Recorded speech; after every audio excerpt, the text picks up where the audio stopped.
In this match, we saw this and this. Two counter-attacking situations and two completely different outcomes. One leading to nothing and one almost leading to United walking away with the Community Shield. And the difference is because of the tactical chess match we saw from these two proudly bald managers, as Ten Hag's United went toe-to-toe with City in a game that may bode well for United's season. When City had the ball deeper in the build-up play, early in the game they were using a solid back three platform that's become their trademark. And with Rico Lewis, Pep's favourite inverted fullback, on the pitch, he would look to tuck in, often rotating with O'Reilly. And United were defending narrow, and if they were looking to be more aggressive in the press, they would wait for one of the wider centre-backs to get on the ball as one of the press triggers that would see them drive into action to try and win the ball back, which for the most part successfully forced City long.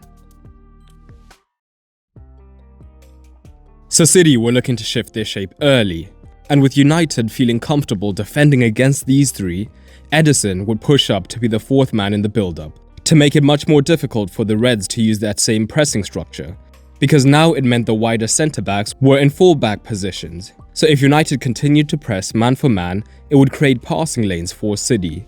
So instead, United decided to sit back, continuing to protect the central space that's so important for City. With Gvardiol deep, Lewis could move out wide instead into this space, so that he would be the outlet option for City, who would try to hit him to get past the first line.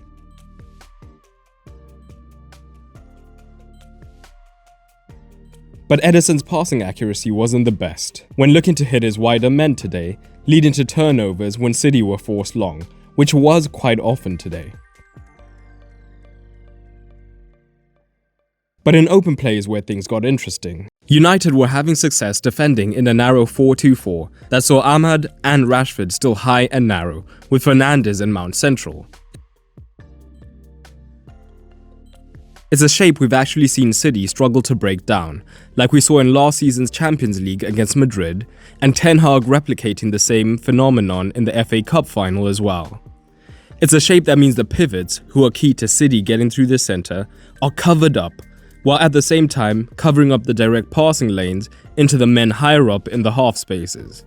We might be witnessing Pep beginning to look for solutions for this, because in the past where his midfield was quite fixed in positions around the pitch, now they have a lot more fluidity to look for solutions. For example, instead of letting United tie up their two pivots, City shifted into a single pivot formation, so that if United did maintain that 4-2-4, they were now using two men to cover a single pivot, now creating potential for City to have overloads here.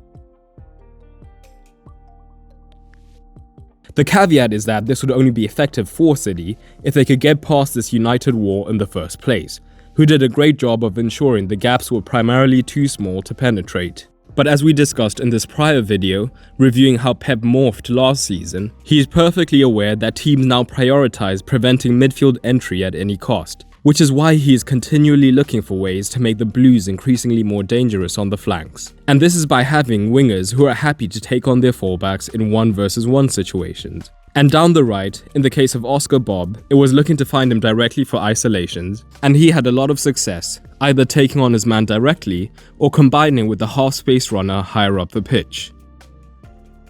The left-hand side, though, saw City look to break United open in different ways, with a combination of McAtee and Doku, and later Savinho, looking to do all the damage. Having wingers this narrow helps United to protect the centre, but it leaves them extremely vulnerable here instead.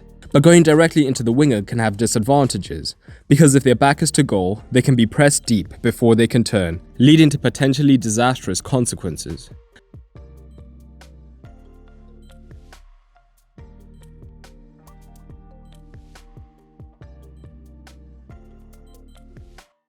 So City looked to use two men instead of one.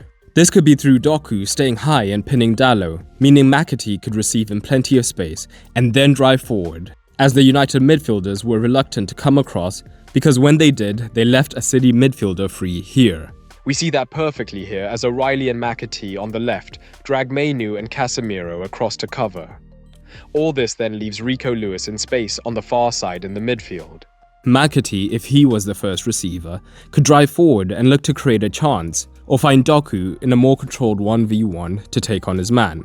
But McAtee and Doku were also easily rotating, so Doku could receive deep, and now he had a running start to look to terrorize his man, and he always got into these great zones but couldn't quite find the assist either. Savinho, when he came on, saw similar amounts of success in the 1v1. And the beauty of this shape, plus the dedicated back three, meant that whenever City lost the ball and the counter began, Lewis was quick to drop in to make a back four again, making this much simpler to defend on the break. Or at least initially, because things changed in the second half. Pep reverted to what we saw him do in the back end of last season, which was pushing both fullbacks or at times the wider centre-backs high up the pitch to try and stretch the opposition defence and make more space to play through the centre. The massive disadvantage of doing this is that it leaves you extremely vulnerable through the wide regions, and we saw United taking advantage of this in the second half time and time again as they made that instant adaptation.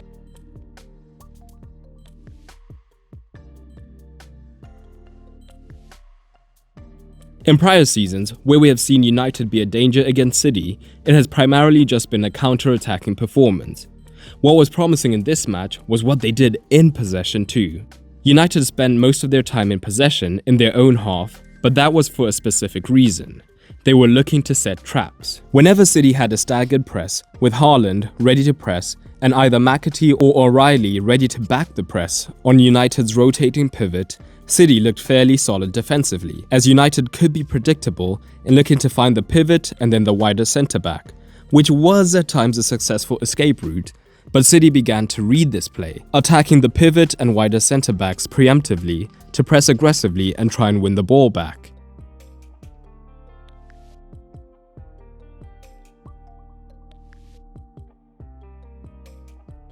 But this was a risk that United were willing to take because when it paid off, it was beautiful. Onana was highly engaged, forming a back three with the centre-backs or a dropping fullback. If United were able to get City's wider forward engaged in the press rather than Haaland, they would be creating room on one side of the pitch by drawing City to the other.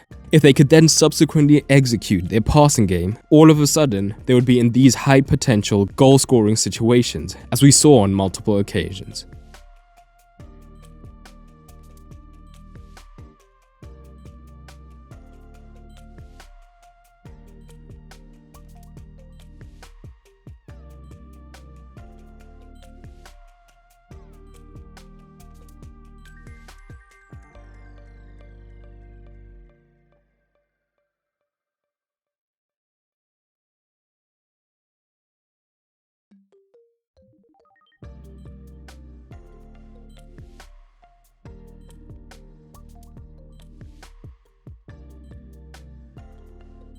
Ultimately, City came out on top in the penalty shootout to win this kinda friendly but kinda competitive match. The question I have is, how do you see United doing this season?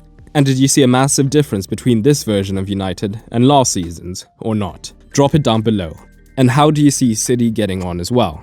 And if you're looking for the best video to watch next, check out this one, examining the pepification of football.